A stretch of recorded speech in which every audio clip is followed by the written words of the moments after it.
어린이들도 재미있게 듣는 제일 쉬운 삼국지 39. 관우 대 황충. 적벽대전에 패하고 허도로 돌아간 조조. 하지만 부하 장수 조인과 조응은 남방에 남아 성을 지키고 있었습니다. 주유는 적벽대전의 승리를 발판 삼아 조조의 영토를 빼앗고 싶어 했죠. 하지만 주유가 아무리 공격해도 조인과 조응이 지키는 성들을 함락시킬 수 없었습니다. 오히려 조인의 계략에 빠진 주유는 왼쪽 옆구리에 독화살을 맞고 병에 걸려 치료를 받게 되죠. 공명은 이때를 놓치지 않았습니다. 공명은 조은을 시켜 남군을 쳐서 남군의 군수를 사로잡았습니다. 그리고 조조군의 병부를 가져오게 하였습니다. 그리고 그 병부를 이용해 위기에 빠진 남군을 구하라고 형주와 양양을 지키는 병사들을 불러냈지요. 지키고 있던 병사들이 없던 형주와 양양성은 관우와 장비가 쉽게 점령했습니다. 유비는 이렇게 공명의 지혜로 순식간에 성을 3개나 차지했습니다. 이 소식을 들은 주유는 끓어오르는 화를 참지 못하고 소리를 질렀습니다. 결국 독화살을 맞은 부위의 상처가 터져 그 자리에서 피를 토하며 쓰러지게 되었지요. 유비는 유표에 맏아들인 유기를 새로운 형주 자사로 봉해달라고 황제에게 청구하였습니다. 그리고 관우에게 형주 일대를 지키게 한 후 형주 남방의 무릉, 계양, 장사, 영릉을 쳐 세력을 확장시키려 하였지요. 유비는 장비와 조은의 군대를 앞세워 영릉, 계양, 무릉을 쉽게 점령할 수 있었습니다. 그런데 이 소식을 들은 관우는 조은과 장비만 큰 공을 세우고 자신만 뒤처지는 것 같아 참을 수 없었습니다. 그래서 유비에게 편지를 썼죠. 저에게도 죄를 씻고 공을 세울 기회를 주시기 바랍니다. 유비는 관우의 편지를 받고 장비에게 형주를 지키게 하고 관우에게는 군사 500을 주고 장사를 점령하도록 명령을 내렸습니다. 장사태수 한여는 관우가 온다는 소식을 듣고 백전노장인 황충을 내보냈습니다. 황충과 관우는 첫 만남에서 무려 100여 합이나 겨루었으나 승부를 가리지 못했습니다.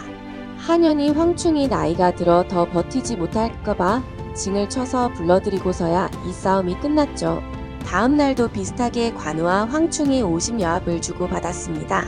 그런데 갑자기 관우의 뒤를 쫓던 황충의 말이 무언가에 걸려 넘어지는 바람에 황충도 땅에 떨어져 버렸습니다. 황충이 정신을 차려보니 이미 관우의 청룡원 얼도가 자신의 턱 밑에 닿아 있었습니다. 황충이 죽음을 각오하고 눈을 감았으나 관우는 청룡원 얼도를 거두어들이며 말했습니다.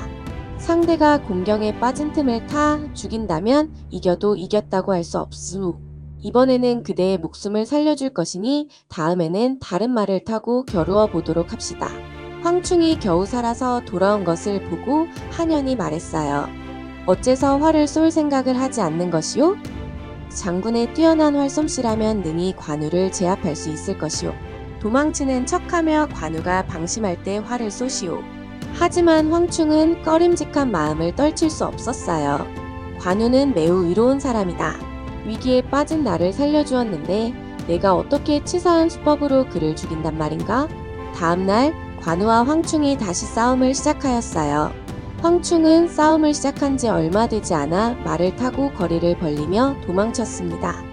그리고는 쫓아오는 관우를 향해 활을 쏠 준비를 했습니다. 하지만 관우가 어제 자신을 살려준 일이 떠올라 활에 화살을 올리지 않고 빈 시위만 당겼지요. 관우는 화살이 날아오는 줄 알고 깜짝 놀라 피하였지만 화살 소리만 나고 활이 날아오지 않았어요. 관우가 안심하고 다시 한번 황충을 쫓아갔을 때 이번에는 황충이 진짜 화살을 쏘았습니다. 활 시위를 떠난 화살은 정확하게 관우의 투구를 맞췄어요. 그제야 관우는 황충이 백발백중의 활 실력을 가지고 있으며 그가 은혜를 갚기 위해 일부러 투구를 맞췄다는 사실을 알게 되었어요. 그리고 그것을 깨닫고는 싸움을 멈추고 자신의 진영으로 돌아갔지요. 한편 황충이 성으로 돌아오자 한여는 화를 내며 그를 즉시 잡아들이라 명하였어요. 일부러 적장을 살려주었으니 군법에 따라 황충을 처형하려 하였습니다. 주변의 신하들이 한연을 말렸지만 한여는 황충을 두둔하는 사람까지도 한패로 여겨 참수하겠다고 으름장을 놓았습니다. 그때였습니다. 참수형에 처해질 위기였던 황충을 한 사내가 구출해내었어요. 그 사내는 지난날 형주의 유표 밑에 있었던 장수위원이었습니다. 예전 유비가 백성들을 이끌고 양양성을 찾아갔을 때 유비를 따를 목적으로 성 안에서 반란을 일으켰던 인물이죠. 황 장군은 장사를 지키는 의로운 사람입니다. 그런 황 장군을 죽이려 하는 한현이야말로 포악하고 잔인무도한 신하를 귀하게 여기지 않는 사람입니다. 위원의 외침에 그동안 한현의 폭정에 불만을 가지고 있던 많은 병사들이 함께 무기를 들었습니다. 그리고 위원은 곧장 한현에게로 달려가 한현을 죽이고 장사를 관우에게 바치며 항복하였습니다. 관우는 매우 기뻐하며 장사로 향했습니다. 성을 얻은 것도 좋았지만 자신과 호각으로 싸울 수 있는 황충이라는 장수를 얻을 수 있다는 생각에 너무나 기뻤지요. 하지만 황충은 여러 핑계를 대며 관우를 만나주지 않았습니다. 어쩔 수 없이 관우는 공명과 유비에게 이 사실을 전하고 황충을 설득해 줄 것을 부탁했습니다. 결국 유비의 진심 어린 설득에 황충도 유비를 따르기로 하였습니다. 관우는 위원도 함께 등용하고자 유비에게 데리고 갔습니다. 하지만 위원을 본 공명이 크게 화내며 소리쳤습니다. 이 불충불이한 놈, 어서 저놈을 끌어내 목을 쳐라. 유비와 관우가 공명을 말리자 공명이 이어서 말했습니다. 주인의 녹을 먹으면서 제 손으로 주인을 죽였으니 이는 불충입니다. 그리고 자기가 살던 땅을 남에게 바쳤으니 이는 불의입니다. 그리고 이자는 주인을 배반할 방골의 상을 타고났습니다. 만약 그를 살려두신다면 훗날 주공을 배신할 것입니다. 이에 유비는 공명을 달래며 말했습니다. 만약 그를 죽인다면 앞으로 어느 누가 나를 따르겠소. 그러니 군사는 부디 그를 너그러이 용서해 주시오. 유비가 간청하자 공명은 위원을 가리키며 말했습니다.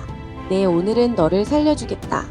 하지만 앞으로 은혜에 보답하지 않고 반역을 꾀한다면 내 결단코 너를 살려두지 않을 것이다. 이렇게 용맹한 장수인 위원도 배신하지 못하도록 못 박은 채 유비의 수하가 되었습니다. 이렇게 유비가 세 개의 성을 차지하고 형주 남쪽의 사군까지 평정하며 황충과 위원이라는 걸출한 장수들까지 얻고 있을 때 손권은 아무것도 하지 못하고 있었습니다. 적벽대전의 승리 이후 많은 군사적 이익을 바라던 손권과 주유는 조조와의 군사요충지인 합비를 공격했습니다. 하지만 결과는 언제나 손권군의 패배였습니다.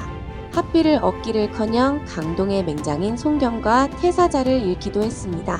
손권의 군대는 주유의 병세까지 깊어지자 더 이상 전쟁을 치를 수 없다고 생각하고 모두 철수해 강동으로 돌아갈 수밖에 없었습니다.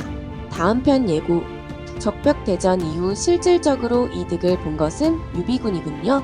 정말 목숨을 걸고 싸운 것은 손권의 군사들인데 옆에서 도와주기만 하던 유비가 이득을 다 가져가는 것을 본 손권과 주유의 마음은 어땠을까요?